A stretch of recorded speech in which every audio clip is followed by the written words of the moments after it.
And now let me take you to the northern regional capital, Tamale, because there's an incident of flooding. The hours of heavy rain led to the flooding of parts of the metropolis, with residents of Taha Bahali, among others, cut off temporarily from the rest of the capital, with a dilapidated bridge that links these communities badly in need of replacement. Residents are worried the onset of the rains could see more flooding situation in the coming months. A resident, Imoro Ahmed Ibrahim, said the situation has been so for many years since he moved to the area. Martina Bugi reports the residents who spoke to her said efforts to get the Tamale Metropolitan Assembly to fix the problem has yielded no results. This has been the situation for some time now. I think I came here about 3 years ago, and every year we experience this particular flooding. Anytime it rains heavily, it overflows, and then cars and motors cannot cross. During school days, sometimes children will not go to school because their parents cannot take them to school. Yeah. This morning there was a heavy downpour. Right. How did you cross? Well, I had to fold up my trousers, then lift my legs onto my motorbike with the direction of some residents who will direct you where to pass and not to fall into a pothole. You are able to manage, but cars cannot do that. So that is the problem now we are facing. The situation is very terrible this morning. Well, we had that last night. We had a downpour, and then of course this has been the usual flooding experience. And the main issue is our gutter. The gutter is not all that good, and because of that, anytime there is a rainfall, people suffer this. We have been counting on the leadership to come on board to help, but all to no avail. Let's go live now and speak to correspondent Martina Bugri for some more on this situation. Martina, tell us about the people who have been displaced and how they are coping in this situation. Well, we seem not to have Martina on the line, but we'll go there for some update on this.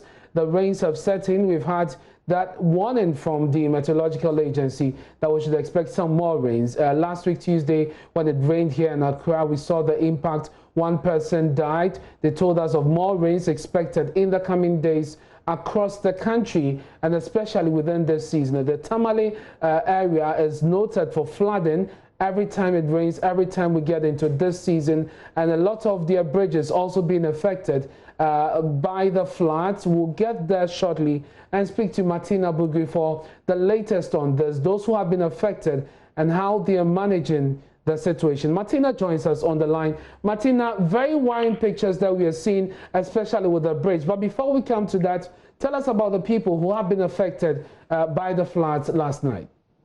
So community neighbors, people who are living around these areas had the water come into their rooms. It rained about an hour.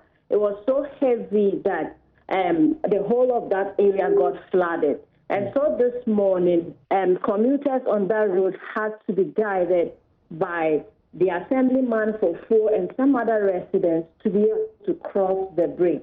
The water had washed some portions of the bridge away, and it's left with just a small portion that is left. And so as we speak now, long and big vehicles cannot cross to the town center. Now, there are several communities after this bridge.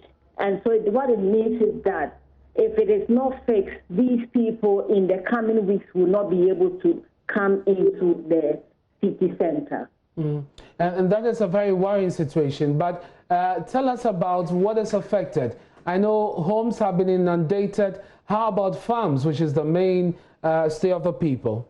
Yes, so you see all the water on the footage you have seen.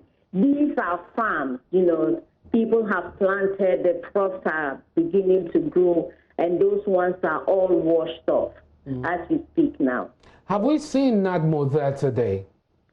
I spoke to the NADMO regional director, and he said that no report has been made yet, but it was too early in the day. And so they will be doing some rounds to some of the areas they know are prone to flooding. And so they will be giving us an update later in the day. I must say that this road is a very important road because all the waste from the city center they will need to cross this bridge to the landfill site to deposit waste. And so if this one is cut off, it means that waste from the city will not be able to cross, and that would be a dangerous situation for the area. Martina, just before you go, what is the Metropolitan Assembly doing? You spoke to some residents who say they have made contacts with the Assembly, but they're not forthcoming with information. Have you tried speaking to them? Have you heard anything from them? What we do know is that when I spoke to the MC several weeks ago, she said a contractor was on the road. But it looks like the bridge is not part of that contract. And so we'll be making follow-ups to get to know what is happening for that particular bridge. Martina, thank you very much. And we'll be following up on this to bring you updates in our subsequent bulletin.